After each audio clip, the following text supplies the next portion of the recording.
Hello everyone and welcome back to the channel. My name is Adi and today we have another Indianapolis Regionals team report and I am joined by two top players. I am joined by Jon Hu. How are you doing?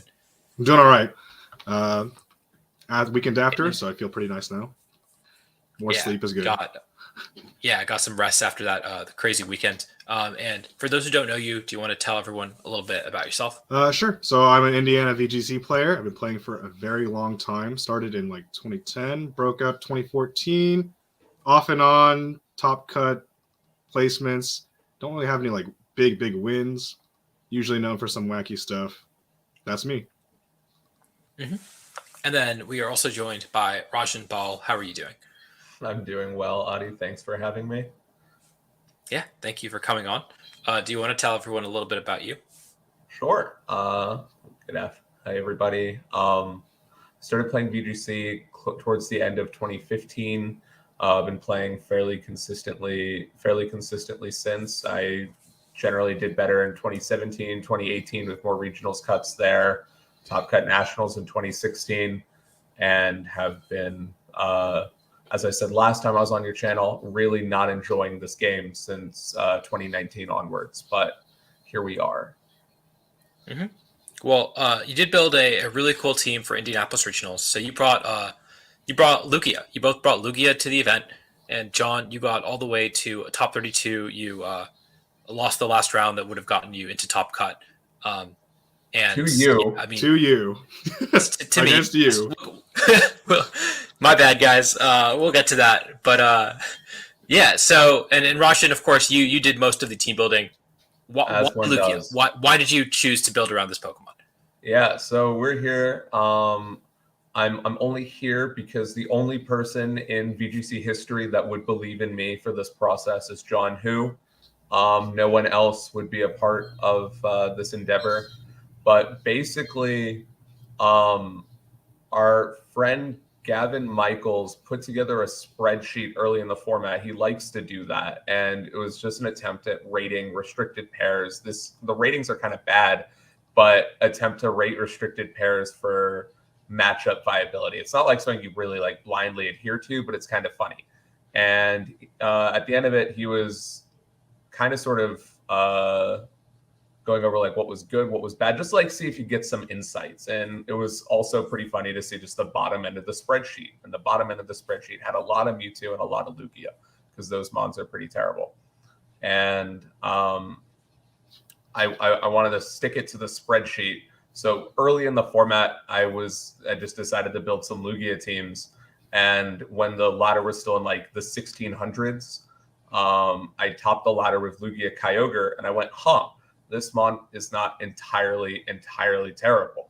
Okay, scratch that. This mon is entirely terrible, but it does some very specifically niche things that were kind of cool.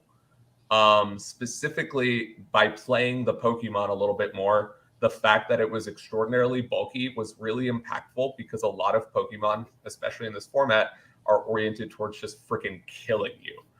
Life Orb Alecki and maxing Alecki is really strong. Maxing Ogre, especially at this point in the format, a lot of the max Charizard, Zacian getting pins in, +2 Cali. I guess that kills Lugia. Actually, I don't even know if it does. But a lot of Pokemon just straight up kill you. Lugia having multi-scale and just being 90, 130, 150, something like that in terms of bulk was big. It's really big. When you have multi-scale active, you take 20% from max lightning from Thundy when you Dynamax your Lugia. The mon takes no damage, which was really valuable because it has two specific things that it does. Not damage. One of those things is not damage, but it sets up Airstreams and it sets up max Quakes in a package that doesn't die. Unlike Lando, which dies to Ogre, Lugia sets up those two specific boosts, and those are very good boosts if you've been playing the format and you put Dynamax next to your Pokemon. Setting up Airstream for your damage or setting up Max Quake for endgames is really impactful. So those boosts were really good. In the original iteration of the team, I put the Airstreams next to a Kyogre and then let Kyogre do some damage because Lugia wasn't. You have to compensate for Lugia's damage. Or endgames, I was putting Max Quakes next to a Ferrothorn. Those were really effective at the beginning of the format. That was before a lot of the Sun teams came up. But what you realize is just the Mon doesn't do any damage, but those boosts are good. So I thought that was something that could carry with us moving forward if we use better Pokemon in a better situation. I don't remember which IC it was. John, do you remember which IC? I think this was the second. This IC. was the. I think this was March because you got CP for this. This one, this iteration. Yeah. Yes, I do believe this is the one.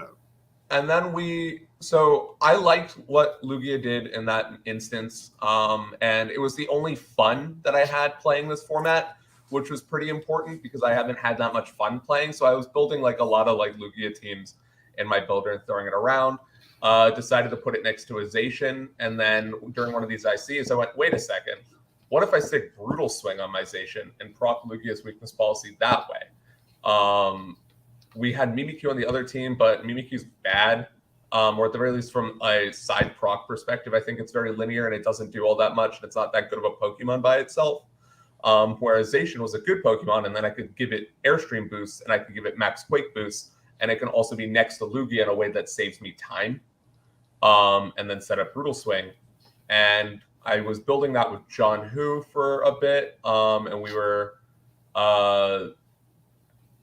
I guess I just brought that pair to you, and then we kind of just thought that like Alecki was really strong, and then we kind of struggled with the end of the team. It was just Alecki, Lugia, Zacian felt really good, and the rest of the mons were pretty terrible. Yeah, something like that. But then like as the format progressed, it just made it very clear that Lugia was to do nothing for the format. It like just because it was pressing Max Quake or Max Airstream, it wasn't actually that effective. And I kind of gave up on it going into Indianapolis team building, and John and I tried for a bit, but it just wasn't that good. But neither of us liked what we were doing going into Indianapolis. At the very end of the day, like literally the day before, I went, why haven't we iterated around Bulk Up Groudon? Because Bulk Up Groudon was somewhat getting a little bit popular. The most common was Assault Vest on like Rinya Sun variants, but there was a lot of Bulk Up Dawn on Lunadon variants. And I kind of was like, wait a second. I want to give Airstreams, and I want to give Max Quake boosts. Why wouldn't I do it on Groudon? We were struggling with doing enough damage, so setting up an actual endgame with Groudon would compensate for Lugia's lack of damage, and then I just had that like thought on the plane to Indy, so I built that with John the day before, and that's how we got to the team. A lot of iterating across the format, throwing it away because the mon is truly terrible, but then needing to get it out of our systems. John, did you have anything to add to that? I think pretty much you hit all of the things. I kind of enjoyed running Lugia in the international challenges. I think in the best of one ladder format, people probably are thinking, yeah, this is definitely weakness policy because like it's Lugia. It's got a huge bulk, multi-scale. It's just begging to be weakness policy. But the thing is that in best of one, you can have your side procs, and then you can just go crazy because I think Lugia's damage is actually acceptable. And then they've never seen a Lugia before. They don't know the matchup. In best of three, it's a little more like nuanced, and we weren't satisfied with how it was doing in best of three, at least until this iteration that Rajan came with. And I think it's pretty enjoyable as a mon. I played Lugia before this year, like in 2016 and 2019. Don't ask about the 2019 one. That one was terrible. The 2016 was okay. But those were days where Xerneas was really popular too. And same reasons as Lugia is good, big bulk. But yeah, I bought into Rajan's like final day planning, and I was like, you know what? That seems like a good way to go out on this. And I honestly have like more practice with Lugia in this format than like any other restricted pair, besides maybe like Zacian Palkia or something, which I didn't have that many games of that. But I decided to just stick with it. I was planning some other stuff that I might bring later. But yeah, I mean, it turned out pretty well, as we can see from the weekend results. That was what I kind of had the same conclusion, in that like I just spent much more mental real estate thinking about the Pokemon that I really wish to disclose, such that like I really had to get it out of my system, and am glad that we did, because I do think that generally speaking with this format, I think there's value in trying to find your own broken. I think that as Adi will show with more of his team reports and more discussions about Indianapolis, the way that like the medic, and okay, finding your Unbroken does not mean we found it here. But I just mean I think there is value in finding your Unbroken and finding your own combination of strengths. And that's kind of like what I like about Gavin's spreadsheet and just thinking about this format is there's like 1,000 restricteds. They all do like different things. Some of them are better than others, but like combining them in weird ways gives you a very strong advantage, especially if you understand what it's doing and if they're doing unique things. So even though I didn't think Lugia was doing damage, it was a way of approaching building that like we weren't seeing in a lot of different things, which was like have your very bulky, consistent boost and then try to enable it. Groudon at this time felt like the only Pokemon that I put next to Lugia that was worth enabling. Just because you're doing something unique does not necessarily mean what you're doing is worth doing, which is what like kind of gave up on the Pokemon going into team building. But then like acknowledging that maybe it was somewhat worth doing next to Groudon was kind of what the basis of the team was. Yeah, that makes a lot of sense. Do you want to talk me through the Pokemon on the team and what the roles are and why they were trained the way they were? Absolutely. So Lugia specifically, we'll start with it. This mon sucks, but it's really, it's Mace 90 special attack and it's the Dynamax Pokemon. It's not very good. So it had to have max special attack. And honestly, the biggest decision that John and I had on that Pokemon was whether or not it was modest. Like we were very much modest Lugia in the beginning because the damage was so terrible. But the way that the metagame progressed, it just felt really important for our lines against Charizard to just make them on max timid. It has base 110 special attack. So being slower than Charizard with modest would have been really annoying. And at this point in the format, there was a lot more Jollization than I remember there being in the early iterations of team building. And what's one really annoying thing is you need to be timid Lugia so that at +2 or so like you need if there is a Jollization that is paralyzed but at +1 speed with an airstream, that outruns modest Lugia, something like that. I think so, 220, yeah, that's 330, right. 165. Yeah. So my Lugia was getting outrun by paralyzed +1 Zation, which was bad. So it ended up changing a lot of the way some lines ended up having to be played. So we had to go with timid Lugia. And then we did Air Blast, Earth Power because those moves were broken. And then Blizzard is really impactful against Landorus T. Very impactful against Landorus T, actually, for a bulk up Groudon Alecki team. Having that option to really hit the Pokemon was really strong. And was good into like Zapdos, Thundurus, and things like that. And then the Pokemon that you kind of choose your second restricted as the one that Lugia supports. So we were iterating originally of Kyogre and Zacian, like I said, but this one we went with bulk up Groudon, thinking that by giving it Airstreams and giving it max Quakes, it was a lot harder to kill, especially with bulk up boosts, and that through bulk up and leftovers and the boost that Lugia was giving it. It could end game, and it could actually clean games, and it could actually finish the game after what Lugia did for it. The EVs for that were pretty easy. 76 Adamant hits 120, which lets it outrun Thundurus after an Airstream, just that speed tier. 76 Adamant's the first jump point, and then max HP, and then Spadef, and 4 defense because you have it. So fairly easy. The question was what rock move goes on Groudon? Is it Rock Tomb, Rock Slide, or Stone Edge? We went with Rock Slide so that we just had a slightly more accurate option when we weren't maxing Groudon, because having Stone Edge kind of sucks as the only other option, and spread moves are good. That was kind of it. After that, I think our Mon 3 was Alecki, because in all of the iterations of Lugia we had, Sash Alecki was just so broken with it. It felt really, really good having Electro Web pressure for Lugia to be able to get the max moves off early.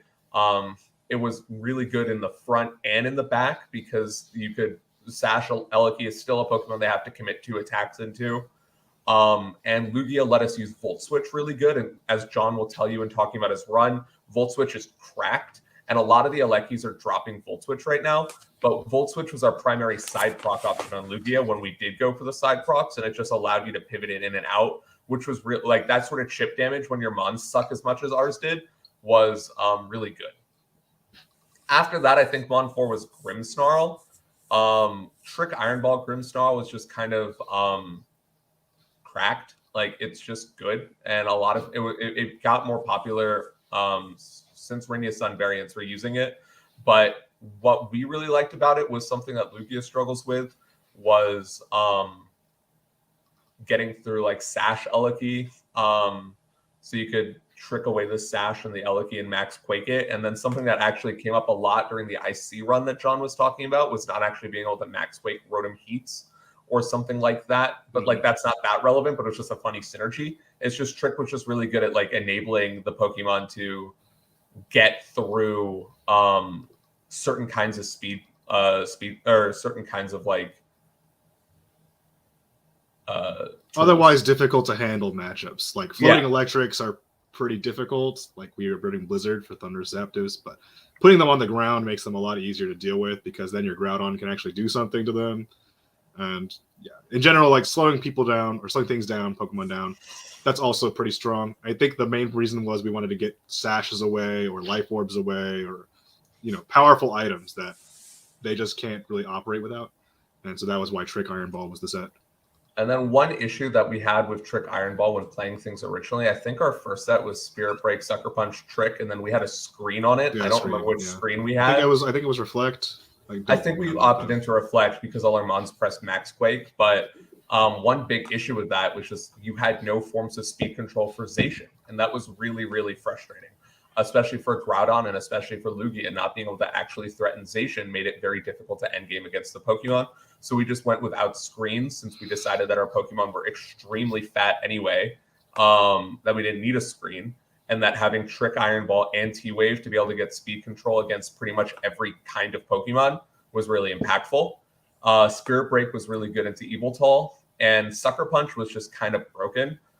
Sucker Punch gave Grimmsnarl mid-game pressure against threats that, like, just having extra chip on the team with Volt Switch, with Sucker Punch, with Rock Slide from Groudon, like, that was really good. And then Sucker Punch also forced you to respect Sucker Punch into Lugia as a weakness policy proc. And then the last two Pokemon were Incin and Venusaur. Incin was Mon 5. It was just an Incineroar. We gave it Shucka Berry and physically defensive so that you could eat a -1 Precipice Blades and a neutral Sacred Sword from Groudon Zacian combo. Having Incineroar be able to switch into Groudon Zacian reliably and effectively was really useful for our lines against Sun and made the Pokemon much more bringable in that matchup. Other than that, it just has the attacks. It's kind of fast. I think this was 91 speed, which let you Airstream, Throat Chop some stuff. It was just wanting to be faster than other Incineroars and just wanted to make sure that we were bulky enough for the Zacian and Groudon. And the last Pokemon was Venusaur. Venusaur felt very interesting on this team. With the 5 that we had, we struggled into some versions of Zacian Ogre, especially with like Zapdos or Floaty Electric, and then like Grimmsnarl. And we had a very linear game plan. A lot of our modes ended up having to be the same thing. So what Venusaur did was it provided support for the team. It offered a different Dynamax option, and it allowed like to have just like a different max into Ogre, a different way of playing. You have to respect Groudon Venusaur. Just generally, it's kind of scary. And we went with bulky Koba Berry because the way the team played was we didn't necessarily always want to max the Venusaur, but like it would just die. We didn't have Focus Sash available, so we didn't want Life Orb because Life Orb felt pretty terrible on it. The damage that Venusaur was doing wasn't that big of a deal, but living like an Airstream was really cool. So our spread outruns Aleki in Sun, which let us get Sleep Powders off. And then the Airstream, when it's not like with Koba Berry in our bulk, the Dynamax option, it would eat Life Orb Airstream from Thundurus when not Dynamax, and it would eat Life Orb Airstream from Eviltal when not Dynamaxed. So it was just really bulky and really good. And that was kind of how the team came together. When we put Lugia next to Groudon, it largely built itself. Yeah, I think I will say Okay. that pretty much just fell together. I will add that I think Regieleki's really, I think it's been one of the staples with Lugia the whole way through. Maybe not in the very first iteration. No, even in the as first iteration. okay, Yeah. I wasn't paying attention. Sorry. Okay. Also, that wasn't my team. But whether it's like a Sash Lecky or I think there was one iteration we did like hyper offensive Life Orb aggressive Lecky. They were both like phenomenal. The Mon is designed where Electroweb gets you the speed control, but Airstream gives you even more. So even if they tailwind, you're winning the speed trade on the turn if you Electroweb Airstream, and then your Lecky just kind of pops off. Volt Switch very important. Yeah, and that's pretty much all I have to add to that. Oh, Yeah. Venusaur, last thing on it actually was we went with Helping Hand. Yeah, we definitely. didn't. So that was extremely important. We needed the damage. We needed the damage. None of the mons do damage on this team, which is kind of hard. But Venusaur, we had Leaf Storm, we had Earth Power, we had Sleep Powder. Those were kind of necessary on Venusaur. We were considering dropping Earth Power for a second, but like even getting an extra 25% on Incineroar was important, or getting a little bit of extra damage on Zacian or whatever, even just having a 100% option that hit. So then the question was like, do we want Weather Ball? Do we want Protect? I'm not really sure. But we put Helping Hand on it with bulky Koba Berry so that like you could have a lot of pressure with Venusaur in a not max way. And that you could actually support the Airstream, or you could even support like a Max Alecki option. You could do something like even a non-Lugia game plan. If you led like Eleki Venusaur back Groudon Incineroar, then you had a couple options. You could Volt Switch into Groudon Max Venusaur. You could just Electroweb Sleep Powder, or you could even Helping Hand max the Eleki. So by putting Helping Hand on the bulky Venusaur and then throwing that as the support option, we just added a little bit more depth to the way that we could play the team, which was kind of necessary since we were bringing knives to gunfights the whole time. And so I really liked the way it came together, but it just plays to my question as even if you build the team, is what you're doing worth doing? And that is not necessarily the case here. Mm-hmm. And so if you were to go back and play the tournament again, would you make any changes to the team?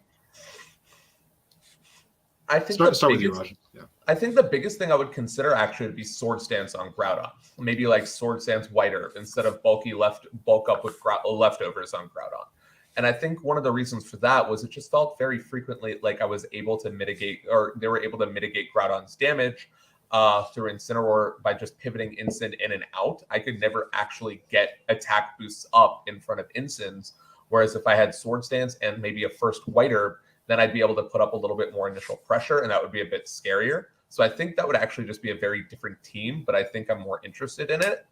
One thing that I'm a little worried about is just the way Calyrex Ice kind of popped up at the end of the format, or at the end of the tournament. We weren't sure if we wanted Foul Play or Sucker Punch on Grimmsnarl as a way, because Foul Play Iron Ball at the very least puts pressure on Calyrex Ice in Trick Room. We weren't sure what we wanted. We went with Sucker Punch for Lugia so we could actually hit the Pokemon. But I think the way the team is currently built, it struggles more of Cali Ice than I want. So I'm not really sure how I would rectify that in this way.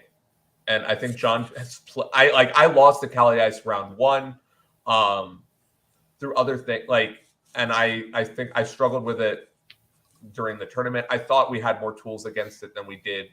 And I don't really know how I would play with that with the way we built this team. Mm-hmm. But that's the main thing. I think similar story. Groudon usually did not feel like a good bring to me. I was not getting any damage out of it mostly. And yeah, I was fat and it was good weather control, but it wasn't really applying pressure where I needed it to because being mitigated by screens, intimidate. Generally, I'm not maxing him. So like he's like got half HP essentially when you compare it to other Groudons that are maxing. I think Grimmsnarl, the Foul Play versus Sucker Punch choice is still there. Personally, I think Sucker Punch was pretty effective. And I wasn't having any trouble with like Cali Shadow. So maybe you could drop it for Foul Play, and that's probably slightly better. You lose the self-proc option. Well, honestly, being able to hit Cali Ice harder under Trick Room was probably more valuable since I played 2, and one of them was Adi. And I think I probably should have brought Grimstall anyway, even though I didn't have the foul play. It's probably just better. Other thing I would change is, at least for me, I'm more of like the modest Lugia camp, and I know we've explained like all the speed tiers and stuff, and I still went with timid during the tour. I was just like thinking about, well, maybe you don't even hit Charizard, or maybe the situation where Zacian's Jolly max speed paralyzed doesn't even matter too much. Like, so I was always thinking in the back of my head, man, this would be great if it was modest, and I'll talk about that more when I talk about the run. But generally in practice, I feel like they're both still good. Timid is probably like the best for general play, and then modest is like more if you're gonna risk the calls and matchups you pull.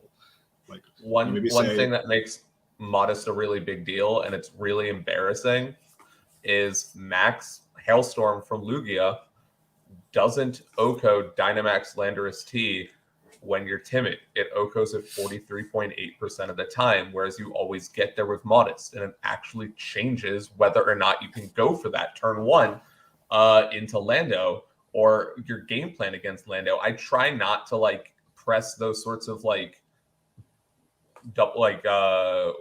absolutist options with this team when playing it. Like, I don't like to commit the turn to OHKOing the Lando. I don't like to do commit the turn to like get a side proc weakness policy and an attack something. I try to play but like even still, you do need the options at times. You do need your high roll options to win games a lot of the time.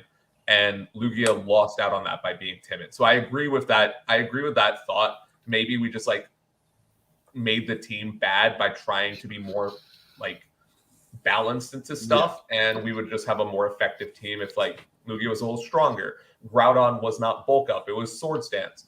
Maybe, but yeah.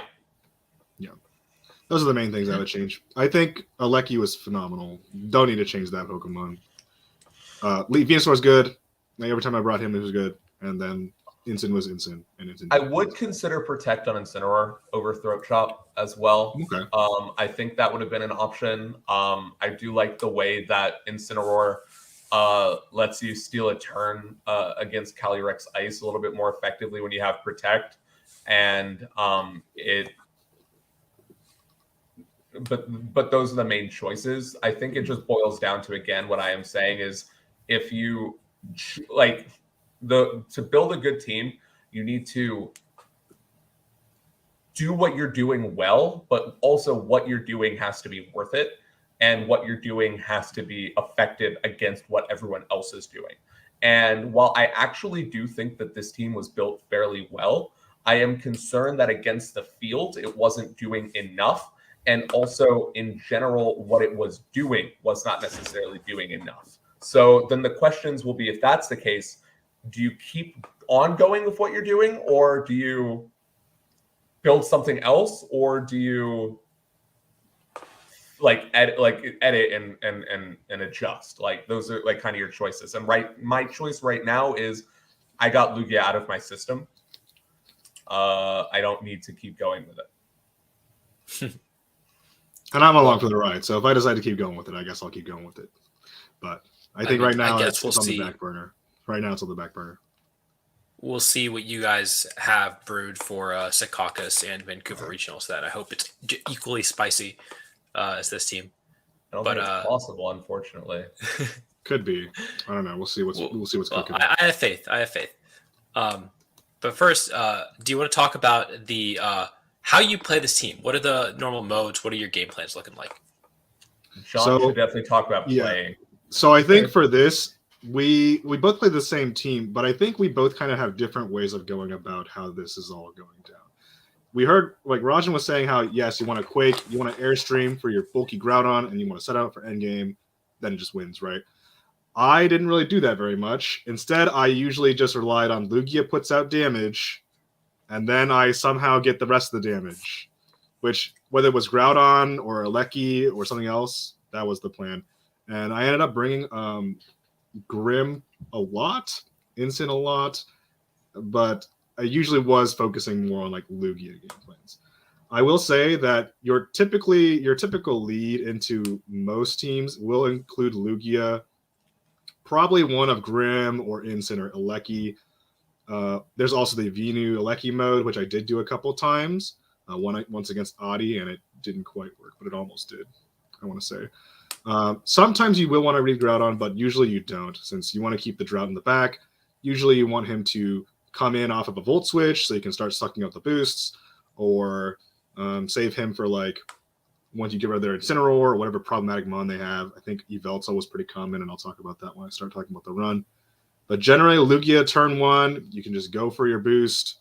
You might not do any damage. That's okay.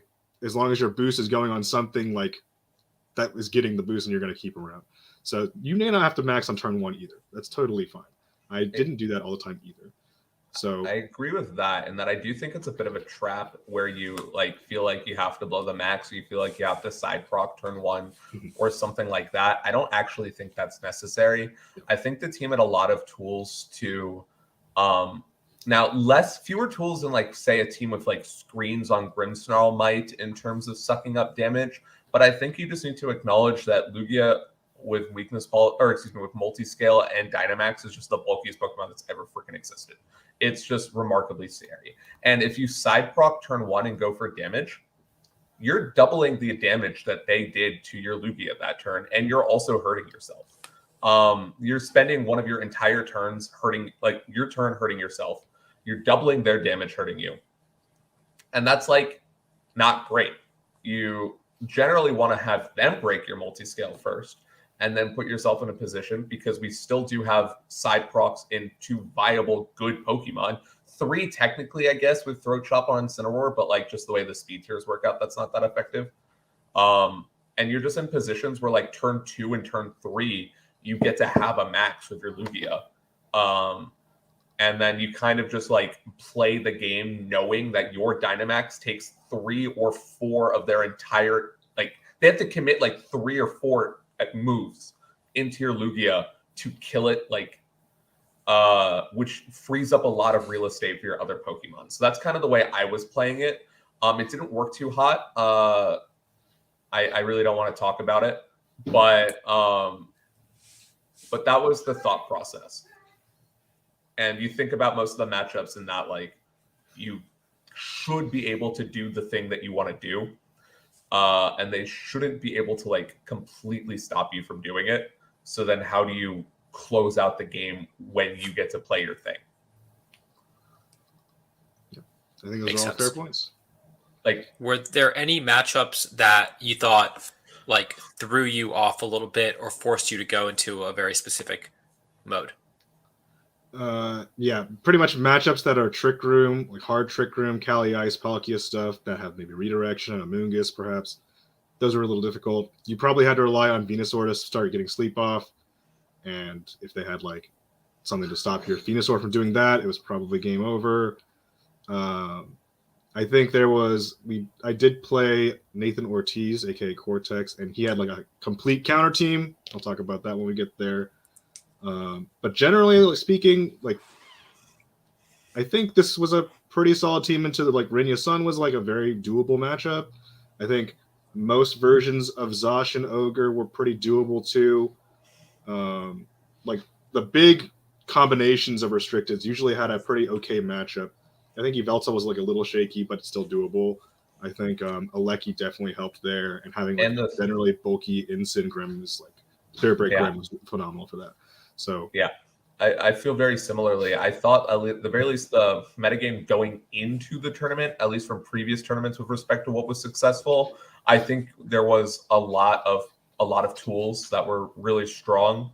I would be like, I was farming Yveltal for the most part as well for the reasons he said. We just have Spirit Break Grimmsnarl, we just have an Aleki, and frankly, bulk up Groudon gets there in front of Yveltal as well. If you start bulking up at -1, if you are at neutral and you bulk up, Foul Play is doing the exact same damage, so you will still die.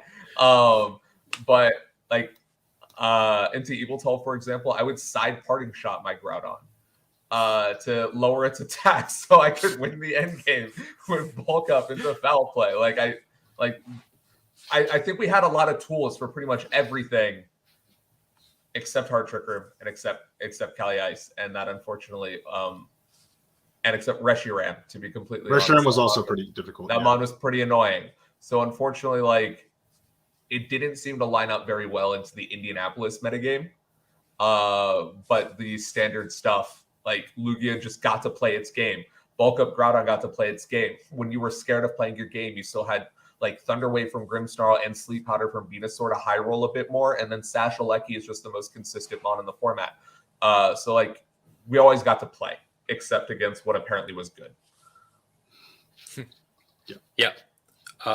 And so, John, do you want to talk about your tournament run and like one or two notable matches that you played? Sure. So I guess before we start, like, I was in on this team, but I didn't have the mons until the morning of. So of course, there's a little story that goes with that. I live in Indiana, so I'm like 30 minutes from the venue. That's where my house is. But I had to go pick up a friend of mine, Jake White, aka Squirrel Boy, to go to the venue. And that all happened right around like 7. Like I left my house around 7:30.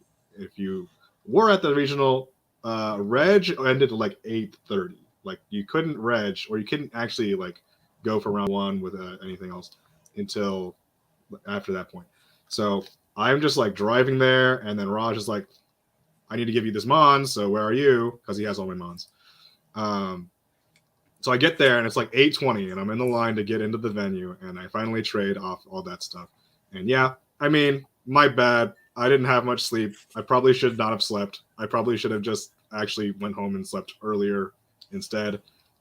Oh well. It all worked out because I got the mons, and then when round 1 started, I actually pulled someone who was like completely new. They had a Calyrex Ice, and I was like, well, that sucks because that's pretty good into our team. But since they were like less experienced and maybe their sets weren't like optimized for whatever they were trying to do, I think they were like super hard Trick Room. They did have an Indeedee, and that was a little annoying.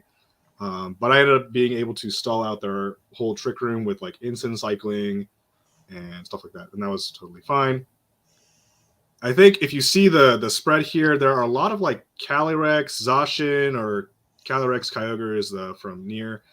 This team, even though it seems like super terrible into Calyrex Shadow, is like super good into it because the Calyrex Shadow Kind of far. I think it farms Calyrex. They cannot Astral Barrage you, because if they do, they will proc your weakness policy and then they will die.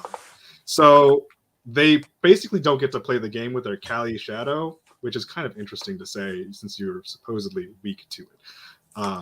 Well, but yeah, this team has infinite bulk, right? Yeah. And those teams are built around trying to kill you. They don't have a lot of, they don't really have a grindier game, and so if you survive their initial push, it's really hard for them to win on turn 8 or 9. Yeah, so that's when you that's pretty much how it helps a lot too. I know they have Indeedee, but like Sucker Punch Grim does help when they don't have Indeedee.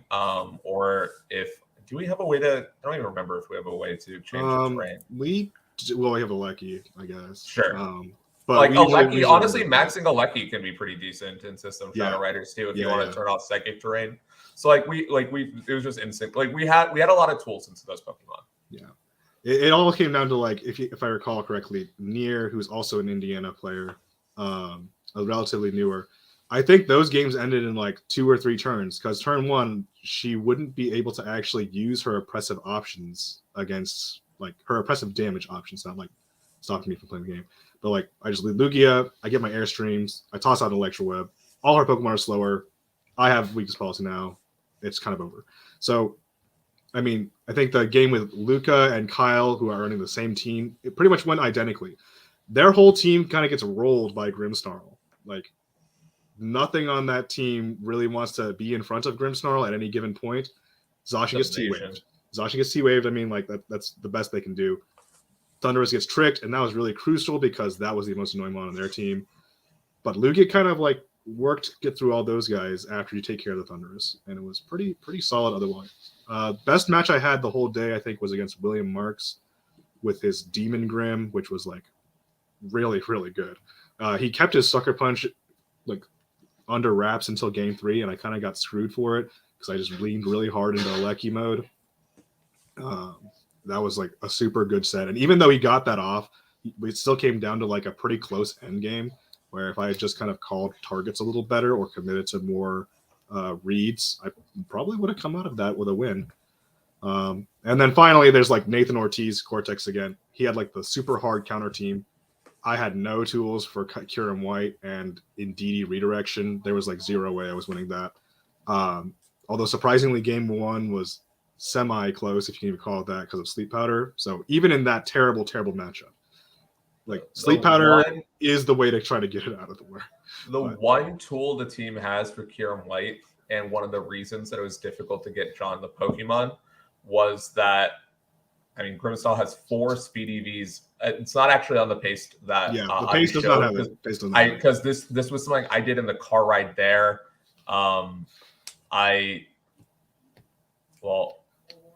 Alex, I guess, somewhat. Well, who did that for me? I don't remember. Goldfish memory, but just did, what is it, like the wings? How do you reduce? You have EV reduction berries. Yeah, there we go. So we gave it the berries and then changed the EVs up to give it exactly 4 speed EVs, which it didn't have before, just so if you get a trick Iron Ball onto Kyurem White or the 95s, you're now faster. So that this way, if Grimmsnarl, for example, gets a trick Iron Ball onto a Kyurem White, you can Spirit Break it afterwards.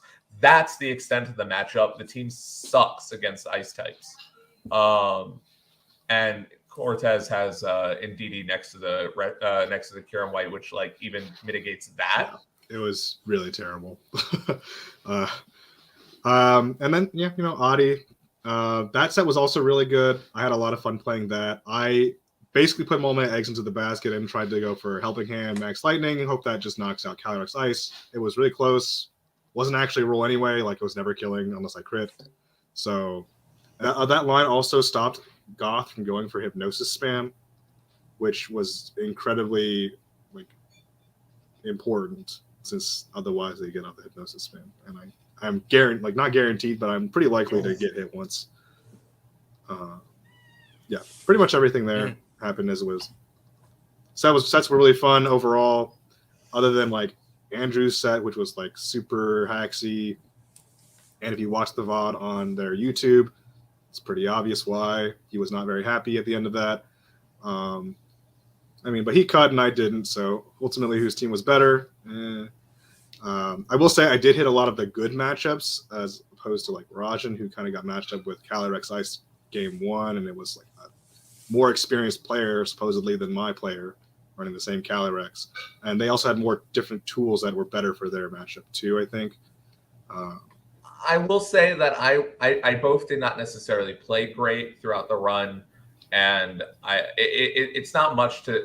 I don't want to sour grapes through it. I didn't play particularly well. Some of the games were less lucky than they necessarily had to be, but that's okay. I'm not allowed to also play bad, and I did not play particularly well. But as a whole, I'd like to say what the team did well and what it was not necessarily the best equipped at. What I think, just from a general standpoint, you had, except for all the Cali Ice, I think that there was a way to play what you wanted to do in front of pretty much everything. I think you had consistent options with Sash Eliki. I think you had consistent options with Lugia's Bulk. I think Grimmstar let you play through things. And then I also thought that there were high roll options with Sleep Powder from Venusaur, T-Wave from Grimmsnarl, and just overall like setting up Groudon. I think there was a lot of bulk. I think there was a lot of consistency, and I think there was a lot of frankly, potential to steal turns through lucky elements. And while that sounds like I'm saying the team needs to get bailed out, that's not what I'm saying. But I'm saying there was a lot of compounding odds in addition to your game plans being consistent. So it felt like we could always play. But on the flip side, what we were doing was not necessarily as impactful as what our opponents were doing. If we were setting up our board states consistently and putting out our damage consistently, we were just still always getting out damaged by, say, a Kyogre's Life Orb Max Geyser than even our +2 Lugia's Airstream or something like that. So they just had more tools to do damage with Kyogre, with Zacian, with Shadow Rider, with Kyurem White. Just all of their guys just did more things than our guys did, whereas our guys did our things more consistently. So then it was just a question as to whether or not the power threshold was as strong into the field as the other team's power. And that's where you get is this worth it? Do I do this a different way? Do I try something else? What have you? But regardless, it was a lot of fun to play. Jon did very well, being one game away from top cut. And frankly, I am proud of how the team ended up looking, considering the circumstances that led to building it, i.e. it being a day before pick and completely built the day before. Yeah, and it's not like this team was we just cooked it up the day night before. It was like we had something that was already like baked, and we were like, okay, this is an idea that we had fun playing, and it did do well like an IC. Is it worth doing it this way now? And I think it was definitely worth doing that. Again, not sure if we're going to build on this anymore since Rajan's pretty much done with Lugia. It's out of his system, and I'm kind of like trying to move on to different things that I feel like will be more effective than Lugia, perhaps. But I did have a lot of fun playing pretty much any variant I had. I think I had a total of 3 variants. Yeah, I had 3 Lugia variants as well. And there was also one with Umbreon, right? Those ones were pretty fun. I do remember Umbreon being really stupid, but that's a discussion for another time if you want to think about that. Overall, Lugia is super goated, as in like a cool legendary. Not goated when he doesn't do damage, which is every time. But very fun team. Good team. I think it's well built by Rajan. Yeah, and like I mean, the other thing is like everyone. I keep watching like tier lists and stuff, or restricted tier lists at the beginning of the format. Even like even 2 weeks ago, people were saying, yeah, Lugia is F tier. Like you don't run this Pokemon. It's like Kira and Black tier or stuff like that. And I've been watching Rajan and Jon build this team for so long and iterate on these concepts and do quite well with them every single time, to the point where it was clear that something was there. And so I've been really excited to show off this team for the last several months now. It has traits. It works. Like it genuinely does. It does something unique. It does something that beats a lot of the metagame, not all of the metagame, but like Lugia is not Kyogre, right? But it does just enough to beat a lot of teams, which is really cool, and not something that I think anyone really expected out of Lugia, except for you two. And I'm glad that you managed to prove to everyone that it does actually have some merit. Perhaps we can finally claim it's slightly better than Ho-Oh in a restricted. I think it is not A tier. It's not B tier. Oh, it's not one of those. No. But it might be C tier. I think C is a pretty good place to put it. We can work on our restricted tier list another time. Maybe before Internets, we can do that. Oh, fun. But yeah. So those are all the questions that I have. Did you have any final words or shout-outs that you wanted to give? Yes, stand up, Adi. Let's go. The Super Maniac gang. Did I say sit down? Yeah. Shout-outs to Adi and Adi's parents for letting us, a large group of us, destroy his house in Indiana for the weekend. It was Adi's birthday, the Thursday before the regional, so we got to have an enjoyable birthday party, and Adi is now obligated to wear, stand up one more time, is now obligated to wear the Super Maniac shirt, which was largely designed by me, and to as a thank you for him and his family for letting us spend the weekend there. It was a really great time, and frankly, I forgot how fun live events were, despite the regional not go. I didn't do great, all on me, and that's okay, but like the tournament itself was a lot of fun. Our friend Alex got top 4 with the team that Alex and Adi was running. Shout outs to Jon for actually, believing in the team and the idea, and for trusting my team building enough to scrap whatever he was doing 200 games in the night before to pick up this guy immediately. It was just a really fun tournament, and it was really nice to be back doing live events. And shout outs, honestly, to TPCI in the venue. I cannot believe how safe I felt at the venue and how well the tournament seemed run. I felt like the COVID precautions were taken very seriously, and I had a genuinely great time. As for me, shout outs to Rajan, of course. Probably the biggest shout out is for him since he definitely like waited around in the morning venue to give me the mons, explained like this whole team. I basically stole it from him. So like, I mean, yeah, we had been playing with Lugia before, but it's still basically his ideas, his team, and I'm just kind of taking them around and being like, I'll just practice games with them, and I can hear from me on my side. It's just more people doing the same work on the same team, just try to make it better over time. Shout out to people at the venue, TPCI, and the people that hire for the stream. That whole day did not feel like it was a drag at all. Like lunch break usually causes the rest of the day to be a slog. That did not happen in Indy. So really, props to the TOs for organizing a great event. I mean, same thing with all the COVID precautions. I think pretty much every time I was like sneaking a bite of chips, they told me to put my mask up or go to like the eating area. And I was like, yeah, that's what you're supposed to do. So yeah, generally overall, I had a lot of fun with pretty much everybody I hung out with. So it's like Tub, Jan and Danny's group, Jake White. Who else did I hang out with? That was like the main ones. All my opponents, they were all very good sports. Okay, even Andrew, like he wasn't happy after the game, but still good sport, great player. And generally, like, yeah, you know, it was a fun time. If you've never been to a Pokemon event, I definitely recommend it. Like they're coming back in full force. Now's a pretty good time to get into it. I mean, as long as you are, you know, COVID precaution up. But yeah, I will definitely be going to more tournaments this year. They're already booked, and I hope they're as good as this one the last weekend. It was really good to be back and see everyone once again. Yeah, it was a lot of fun. I had an absolute blast, and largely because Rajan and everyone stayed at my house and got my entire family these sweet T-shirts too. But yeah, so again, congratulations on the top 32 performance with Lugia of all restricteds. Again, just blows my mind that. One game from Top Cut. One game, Adi. One game. Now, the worst part about that is Adi and John played in their win-ins.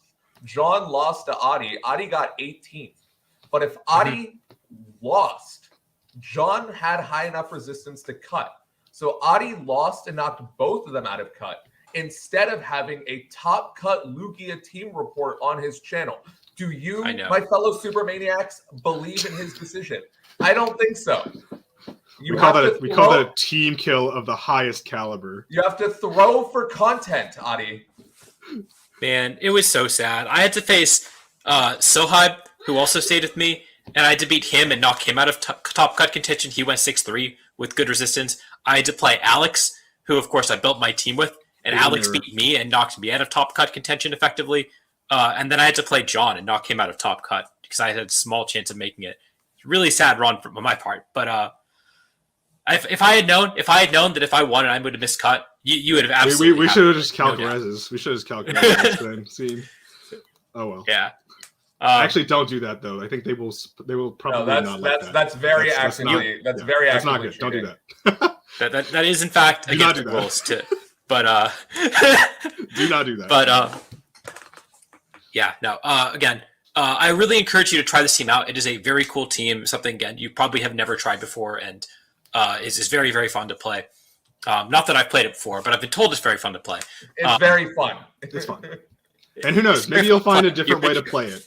Because me and Rajan both play it differently. Maybe you'll play it differently too. So something it'll fit. It's got something for everyone. Let's leave it at that. Yeah. And of course, the rental code is on screen right now. The paste will be in the description down below. You can also check out Rajan and John on Twitter, which will also be in the description down below. And you can watch John's stream match, which will also be in the description. So thank you all for watching. Thank you for having us. Thank you for having us. Until next time, I will see you all later.